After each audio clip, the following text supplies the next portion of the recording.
morning students, how are you? Today we are starting our ongoing content of the history, and this is the 9th chapter of history book class 11. This is related to the industrial revolution. So as per our previous video, we have also cleared about the industrial growth in England. So what was the parameter which determined for the industrial growth in England? So we have seen that is the single currency, single language, and the land settlement programs which provide a platform for the industrial growth in England. So after the industrial growth, which country have emerged as the trade hub in the London, in the England, that is the London. यानी कि जैसे जैसे growth हुई industries की, वैसे वैसे वहां का एक शहर जो सबसे तेजी से डेवलप हुआ और वो था लंदन. लंदन एक ऐसा सेंटर बना जहां पर ट्रायंगुलर ट्रेड शुरू हुआ. Do you know about the triangular trade in between Africa, West Indies and England? Africa, West Indies and England, इन तीनों कंट्रीज के बीच में एक ट्रायंगुलर ट्रेड भी शुरू हुआ. इवन एशियन और अमेरिकन कंट्रीज ने अपने हेड ऑफिस भी कहां पर सेटअप कर दिए थे? लंदन में सेटअप कर दिए थे. बहुत सारे रिवर्स, कैनाल्स, रूट्स और रेलवेज भी डेवलप हुई थी, जिसकी वजह से जो लंदन था वो कैसा बन गया था? The hub of market. एक ऐसा मार्केट जहां पर ट्रेड एक्टिविटीज सबसे ज्यादा होती है. क्लियर? सो आफ्टर दैट हमने देखा कि वहां पर बैंक्स डेवलप हुए ना, बैंक डेवलप. तो बैंक डेवलप होने के बाद वहां पर इकोनॉमिक में किस तरीके से एक अपग्रेड हुआ, इकोनॉमी किस तरीके से ग्रोथ में आई थी. तो फर्स्ट बैंक कब डेवलप हुआ था वहां पर? First bank 1694. फर्स्ट बैंक कहां पर हुआ है? इंग्लैंड. क्लियर? वो हम पढ़ चुके हैं. And after that we have also seen कि कितने सारे मल्टीपल बैंक्स डेवलप होते चले गए. Now we will see about कि जब हमारे पास लोन जैसी फैसिलिटीज हो गई, हमारे पास करेंसी जैसी फैसिलिटीज हो गई, हमारे पास इकोनॉमिक सिस्टम डेवलप हो गया, तो किस तरीके से इंडस्ट्रीज को ग्रोथ मिली. So in previous content we have also seen कि 26,000 इन्वेंशन, 26,000 आविष्कार केवल कितने सालों में हुए? 26,000 आविष्कार 18 सालों, और जिसमें से आधे से ज्यादा तो केवल लंदन में हुए थे. ठीक है? तो इस तरीके से ये सारे इन्वेंशंस ने एक सिस्टम को ग्रो कर दिया और वो सिस्टम कंप्लीटली ऐड हो गया वहां की इकोनॉमी से. अब हम देखते हैं आयरन और कोल सेक्टर में किस तरीके से डेवलप हुआ है. कौन से सेक्टर में? Iron and coal. क्लियर? यहाँ पर एक आपको पता चलेगा कि एक 3 ब्रदर्स की स्टोरी दी हुई है, डर्बी ब्रदर्स. कौन से ब्रदर्स? Derby brothers. क्या होते हैं डर्बी ब्रदर्स? डर्बी एक पर्सन का नाम है जिनकी 3 पीढ़ियों ने, 3 जो पर्सन्स है उन्होंने अलग अलग इन्वेंशंस किए हैं. That is known as the Abraham Darby. किस नाम से जानते हैं उसे? Abraham Darby. तो इस तरीके से अब्राहम डर्बी एक ऐसा पर्सन रहा है जिन्होंने डिफरेंट आयरन के सेक्टर में इन्वेंशन करके और रैपिडली ग्रो किया है. तो सबसे पहले हम अपने कंटेंट को देखते हैं. England was fortune in the coal and iron. कौन से सेक्टर में? इंग्लैंड. अब देखिए कौन से सेक्टर में इंग्लैंड सबसे ज्यादा फॉर्चून था? That is the iron and coal. The static material mechanism were painfully available as well the other minerals, the copper and tin were used for the industries. कौन कौन से मिनरल्स होते हैं इसके साथ साथ जो काम करते हैं? That is the copper and tin. So these are also available in England. Until 18th century there was a scarcity of unstable iron. Iron is drawn from our pure liquid mineral to the process called smelting. देखिए हमारे पास यानी कि वहां पर iron तो मिला, लेकिन वो प्योर आयरन नहीं होता था। अब उसको प्योर आयरन करने के लिए हम उसको क्या करते थे, स्मेल्ट करते थे। स्मेल्ट करना इन द सेंस उसको पिघलाना। तो वो पिघलाने की प्रोसेस हमारे पास जब आ गई तो क्या चीज पॉसिबल हो गई, सॉलिड प्योर आयरन प्राप्त करना। और ये पॉसिबल हुआ है, possible only with the help of derby brothers. किसकी हेल्प से, डर्बी ब्रदर्स की हेल्प से हुआ था। The solution of this problem had south years before they solved the family of iron masters, the Derby of Shropshire. Derby of Shropshire. Derby एक उनका नाम है, भाइयों के नाम है। ये 3 ब्रदर्स थे, मतलब ग्रैंडफादर, फादर और उसके सन। तो उनकी फैमिलीज का नाम है डर्बी। और ये कहाँ रहते थे, श्रॉपशायर। श्रॉपशायर ये एक जगह है, कहाँ पर, इंग्लैंड। तो वहां पर इन्होंने 3 कौन से इन्वेंशंस किए हैं जिसकी वजह से यहाँ ये चीज पॉसिबल हुई है। तो सबसे पहले बात करते हैं, ये एक ही फैमिली के मेंबर्स हैं जिसमें कौन कौन है, ग्रैंडफादर और सन। ये आप याद रखोगे, ठीक है, इसलिए मैंने आपको इंडिकेट करके बता दिया। डर्बी ब्रदर्स 3 थे, जिसमें ग्रैंडफादर था, उसका बेटा यानी फादर और उसका बेटा सन। तो 3 इन्वेंशंस किए हैं। पहला इन्वेंशन किसने किया है,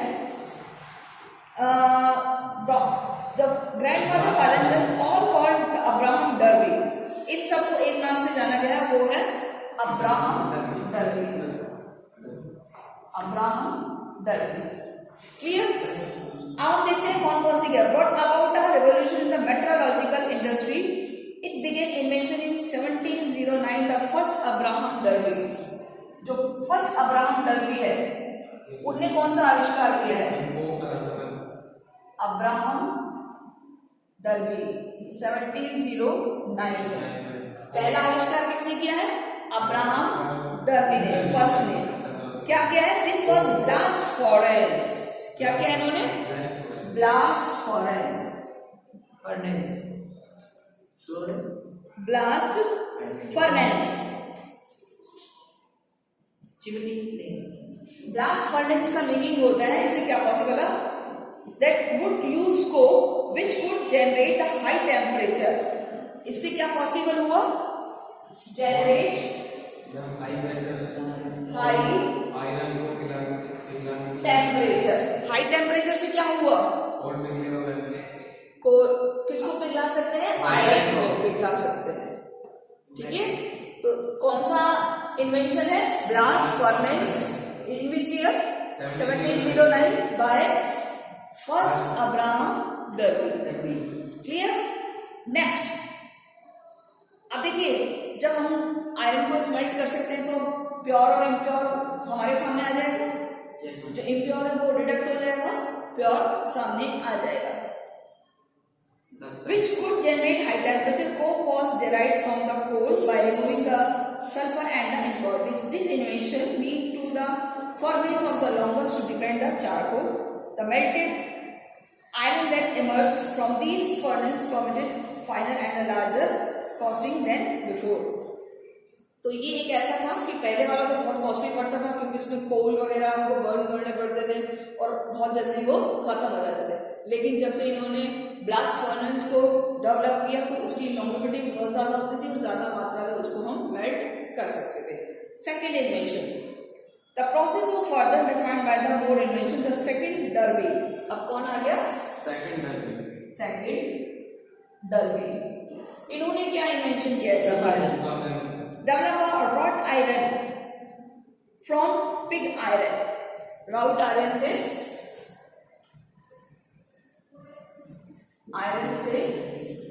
from pig iron. What is a pig iron?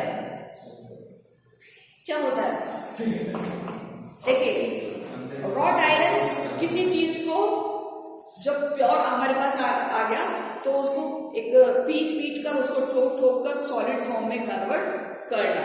तो अब इसे क्या पॉसिबल हुआ कि किसी भी फॉर्म में हम उसको शेप दे सकते हैं।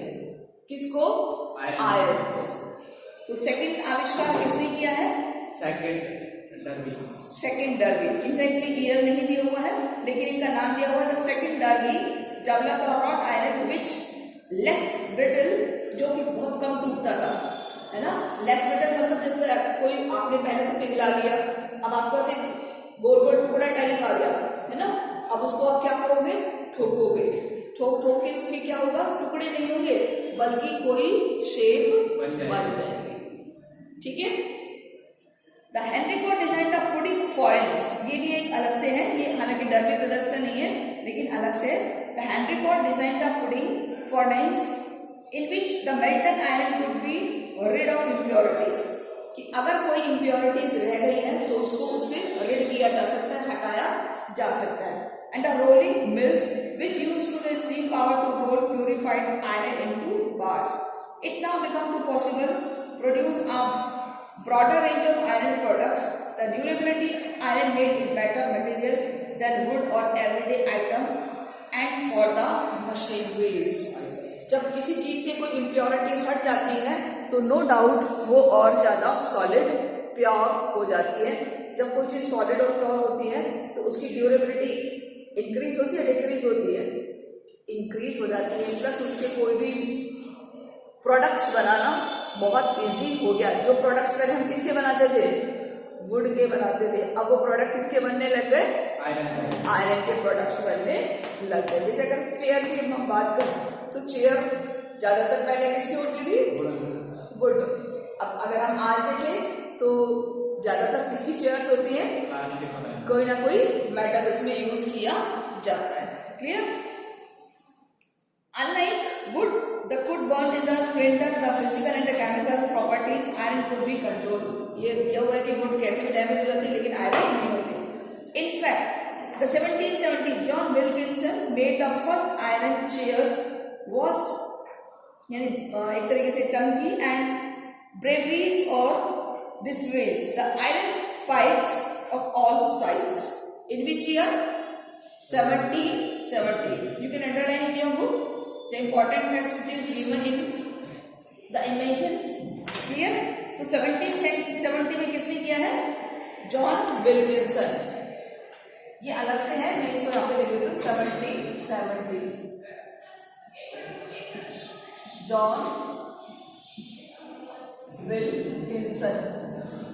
ठीक है। इन्होंने जो इन्वेंशन किया है द फर्स्ट आयरन चेयर, क्या बनाई है इन्होंने? First iron chair. और इन्होंने बनाया है वॉट्स।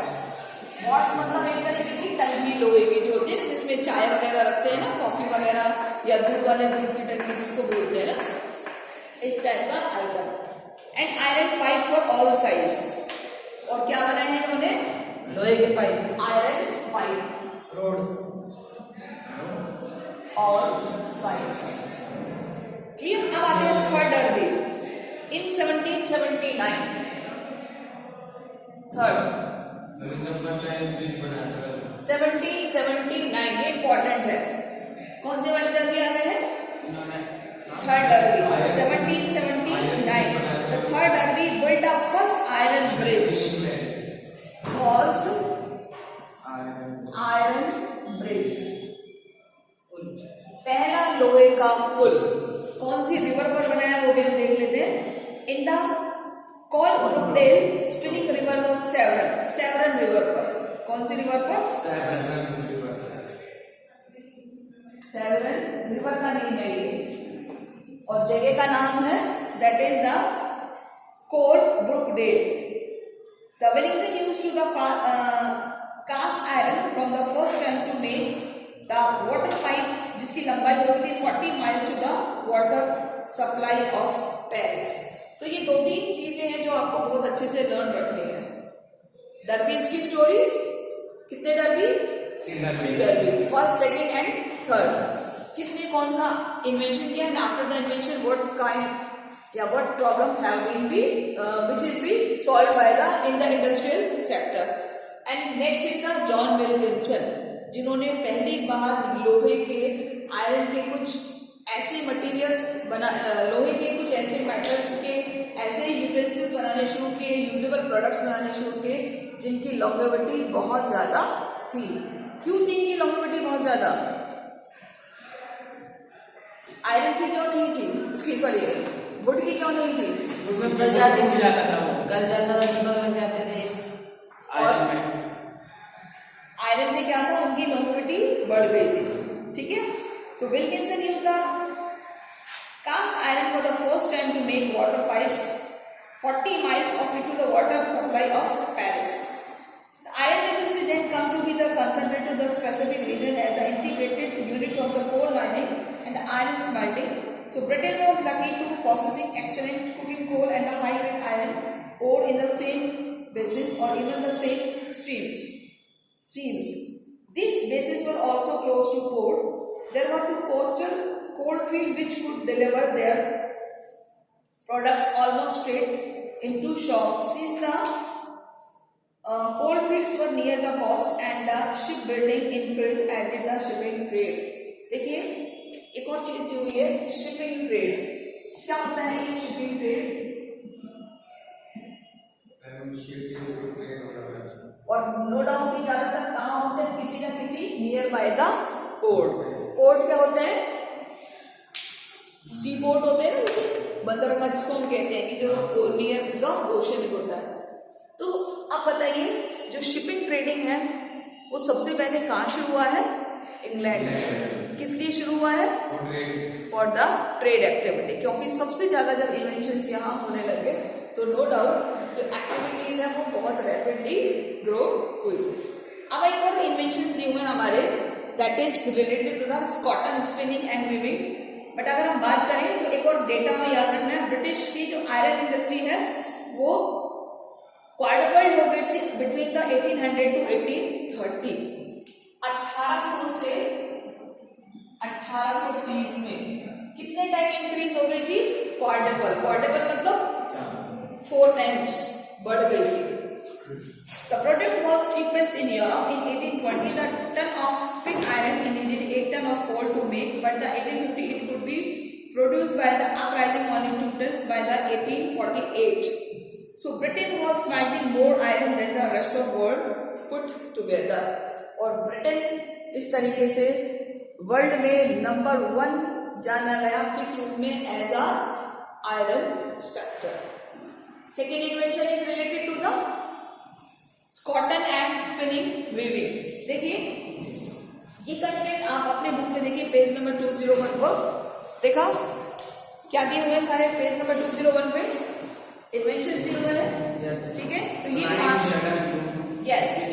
ये 5 के 5 इन्वेंशंस किस सेक्टर से रिलेटेड है?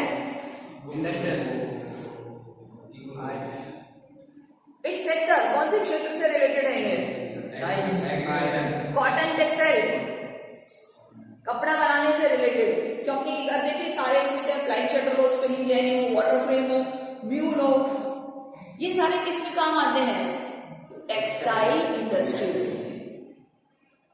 आपको क्या करना है? आपको सिर्फ इनके years, name of the persons and the purpose of the invention, किस इन्वेंशन का क्या पर्पस रहा, उसमें कैसे हेल्प करी है, वो आपको एक टेबल के रूप में प्रिपेयर करना है। सो यू कैन और नॉट कर सकते हो? ठीक है, जैसे अगर हम फ्लाइंग शटल का देखें, डिजाइन बाय जॉन की, किसने इन्वेंट किया है? जॉन की ने। इन विच ईयर? 1733। क्या पॉसिबल हुआ इसे? क्या पॉसिबल हुआ? Broader fabric in less time. Broader fabric मतलब चौड़ा बड़ा कपड़ा बनाना पॉसिबल हुआ कम समय में। किसके इन्वेंशन के बाद? फ्लाइंग शटल के बाद। ठीक है, जो कि कौन से ईयर में इन्वेंट हुआ है? 1733। सेकेंड इन्वेंशन स्पिनिंग जेनी, किसने इसको इन्वेंट किया है? जेम्स हार्ग्रीव्स ने। इन विच ईयर? 1765। इससे क्या पॉसिबल हुआ है? मतलब अकेला पर्सन है वो Yes, single person could spin several threads and the सिम्यूटेनियसली, यानी एक साथ लगातार एक ही व्यक्ति एक सारे थ्रेड को यार्न कर सकता है, एक ही टाइम में उसको एक साथ कंटिन्यू कर सकता है, और ये पॉसिबल हुआ only through the spinning jenny. Third, water frame, ये तो बहुत फेमस है, रिचर्ड आर्कराइट। Which year? 1769। क्या प्रोड्यूस किया इन्होंने? Much stronger thread, pure cotton fabric को निकाल देता है और मजबूत धागा। पहले के धागे इसका मतलब बहुत ज्यादा मजबूत नहीं होते थे, क्योंकि हाथ से बनते थे, तो कहीं ना कहीं में ब्रेक हो जाते थे, ब्रेक होने पर गांठ लगानी जाती थी। अब गांठ लगाएंगे तो कपड़े में उतनी फिनिशिंग नहीं आएगी। कभी भी आप ऐसा क्लॉथ देखना जिसमें बहुत सारी नॉट्स होती है, तो वो कपड़ा बहुत ज्यादा अच्छा स्मूथ नहीं होता, और जो कपड़ा बिल्कुल एक ही धागे से कंटिन्यूस बनता है ना, वो बहुत फिनिशिंग और स्मूथ कपड़ा बनता है, वो बहुत अच्छे क्वालिटी का क्लोथ माना जाता है। ठीक है, तो जो थर्ड इन्वेंशन है that is water frame, which is possible to the stronger thread than before दी। अब धागा बार बार नहीं टूटता। Fourth invention the mule, invented in year 1779, और इसको इनोवेट करने वाले, इसको इन्वेंट करने वाले भी क्या नाम है? Samuel Crompton. Allow the spinning to strong and fine yarn, यानी इन्होंने जो इन्वेंशन किया उससे भी क्या पॉसिबल हुआ? स्पिनिंग करना, यानी लंबे लंबे धागे निकालना और मजबूत धागे निकालना। Fifth, power loom, Edmund Cartwright. ठीक है, इन विच ईयर? 1787। क्या हो गया? प्रोडक्टिविटी इंक्रीज करें, जो productive banana. This was easy to work, stop automatically every time a thread broke and could be used to the weave any kind of material।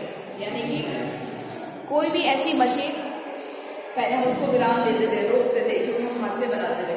अब मशीनें चलती है तो उसमें धागा चल रहा है तो वो कंटिन्यू में चलता जाएगा। जो ब्रेक नहीं होगा तो एक तो ज्यादा मात्रा में हम किसी भी उसको बना सकते हैं क्लॉथ को, दूसरा बहुत ज्यादा यूजेबल और स्ट्रॉन्ग भी बनाते हैं। क्लियर? तो ये 5 इन्वेंशन आपको याद रखने हैं, ये क्वेश्चंस में आएंगे आपके पास। और होमवर्क, क्लियर? आज हमने क्या सीखा? आयरन के सेक्टर में इन्वेंशन और कॉटन टेक्सटाइल। अप्रॉक्स 10-12 इन्वेंशन है, ज्यादा नहीं है। आपको इनकी लिस्ट बनानी है, क्योंकि आपका पेपर ऑब्जेक्टिव पैटर्न में होगा, तो ज्यादातर आपके पास यही चीजें आएंगी। कल हम रेलवेज और कैनाल्स के बारे में सीखेंगे। So I hope students you are getting more and more advantage through the videos, and if you have any problem then you can consult to me, and take care, goodbye, और revision करते रहिए। Okay students.